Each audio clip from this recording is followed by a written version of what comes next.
Shalom Sobat Maestro, jumpa kembali dengan saya Pendeta Thomas Lukiman dari Jujur Ministry. Visi dan misi dari Jujur Ministry adalah visinya melayani dengan kasih sesuai dengan perintah kerajaan Allah, menjadi perpanjangan tangan Tuhan bagi orang miskin. Misinya membantu mensejahterakan masyarakat yang miskin, membangkitkan empati bagi orang tua dan anak-anak muda yang memiliki gaya hidup berbagi dan memiliki hati yang berkemurahan. Baik, sebelum kita akan mendengarkan perenungan firman Tuhan, kita akan memulainya di dalam doa. Bapa, di dalam nama Tuhan Yesus, kami mengucap syukur bila hari ini kami boleh menerima segala kebaikan-Mu dan anugerah-Mu yang berlimpah-limpah di dalam setiap kehidupan kami. Melalui perenungan firman Tuhan ini, kami boleh lebih mengenal akan pribadi-Mu. Kami membuka hati dan pikiran kami siap untuk diberkati oleh kebenaran firman-Mu. Di dalam nama Tuhan Yesus, amin. Sobat Maestro, tema firman Tuhan hari ini beradaptasi terhadap perubahan. Di dalam Ibrani pasal 12 ayat 27, ungkapan satu kali lagi menunjuk kepada perubahan pada apa yang dapat digoncangkan, karena ia dijadikan supaya tinggal tetap apa yang tidak tergoncangkan. Bukan orang terkuat dan yang paling cerdas yang dapat bertahan, namun orang yang dapat beradaptasi terhadap perubahan dalam hidupnya. Semua orang tidak menyukai yang namanya perubahan. Beradaptasilah ketika menghadapi perubahan. Tanpa perubahan dan penyesuaian diri, kita tidak akan mampu mengatasi goncangan hidup yang terjadi. Secara umum, tujuan perubahan adalah agar kita sanggup beradaptasi untuk menghadapi tuntutan zaman dalam keadaan sadar, realistik, objektif, dan rasional, terutama adaptasi dalam perilaku dan pola pikir. Percayalah, segala perubahan yang muncul datangnya dari Tuhan. Jika kita terbuka dan bisa menyesuaikan diri kepada rancangan Tuhan atas diri kita, niscaya kita pasti akan mengalami hal-hal yang baik dalam hidup ini. Setiap perubahan akan mengubah hidup kita menjadi baru, sehingga kita akan mengalami hal-hal baik dan menguntungkan dalam hidup ini. Berusaha beradaptasi terhadap perubahan. Lalu bagaimana caranya? Langkah yang pertama, jangan menyangkal masa lalu kita, tapi terimalah dan berdamailah dengan masa lalu kita. Di dalam Ibrani pasal 10 ayat 32, ingatlah akan masa yang lalu sesudah kamu menerima terang. Kamu banyak menderita oleh karena kamu bertahan dalam perjuangan yang berat. Guru terbaik dalam kehidupan adalah masa lalu, karena dari situlah kita memperoleh banyak pengalaman baik yang indah maupun yang buruk.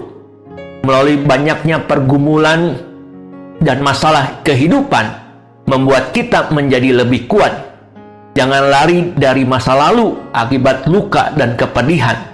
Jangan menyangkal, mengabaikan, menyesali, bahkan membenci masa lalu.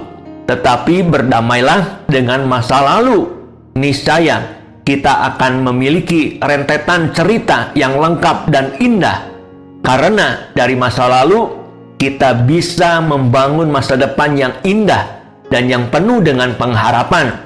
Beradaptasilah dengan perubahan agar kita mengalami perubahan hidup atas dasar pengalaman masa lalu kita untuk menyongsong masa depan yang penuh dengan pengharapan di dalam Tuhan.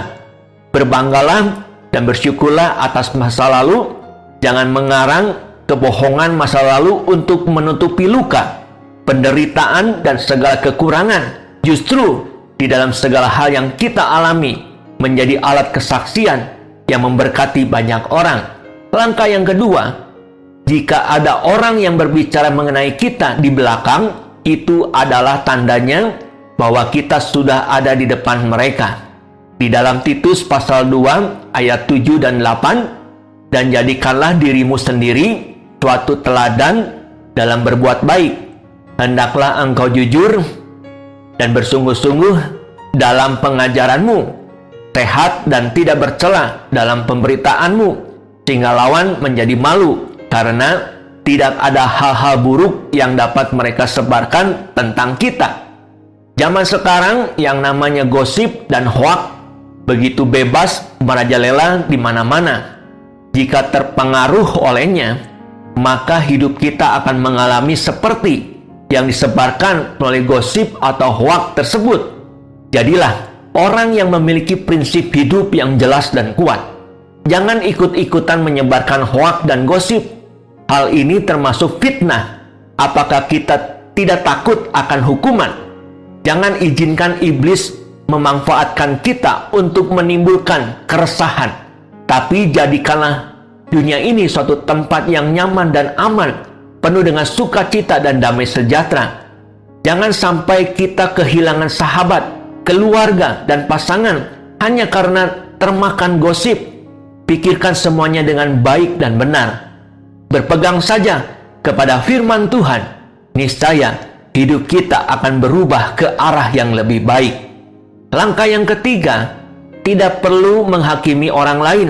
Berusaha menjadi pribadi yang bijak dan belajar mengerti orang lain.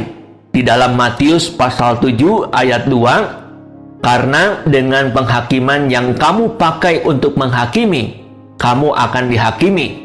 Dan ukuran yang kamu pakai untuk mengukur akan diukurkan kepadamu. Orang yang suka menghakimi, orangnya pasti suka usilan. Dengan sengaja mengecam, mengkritik, menilai, bahkan mendiskriminasi secara sepihak menurut penilaian dirinya sendiri, tanpa menyadari kekurangan dirinya sendiri. Sebaiknya, kita tidak perlu menghakimi orang lain, karena belum tentu kita berada di pihak yang benar. Jadi sebaiknya kita mengintrospeksi diri terlebih dahulu sebelum menilai orang lain. Penghakiman memicu perasaan sakit hati, membuat orang jadi tidak nyaman dan dapat merusak hubungan, bahkan bisa sampai terputus. Ingatlah baik-baik bahwa kita tidak memiliki pengalaman hidup yang sama dengan orang lain.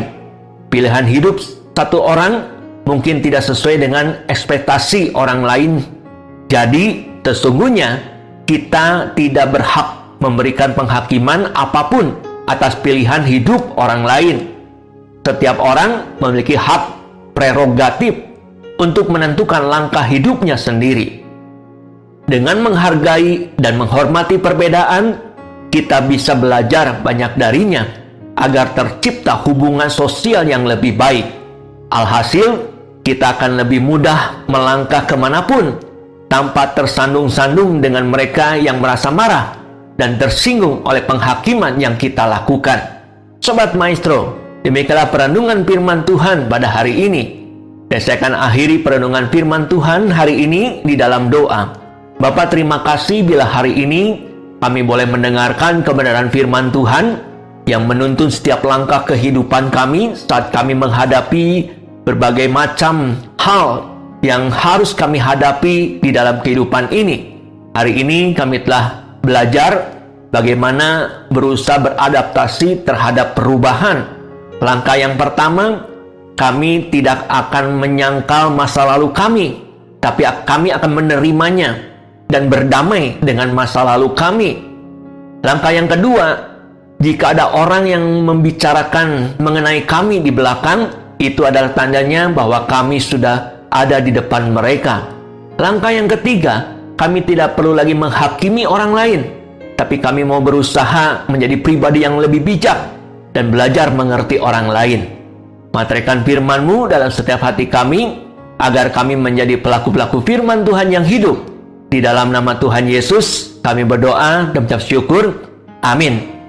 Saya Pendeta Thomas Lukiman mengucapkan terima kasih, dan Tuhan Yesus memberkati kita semua. Shalom.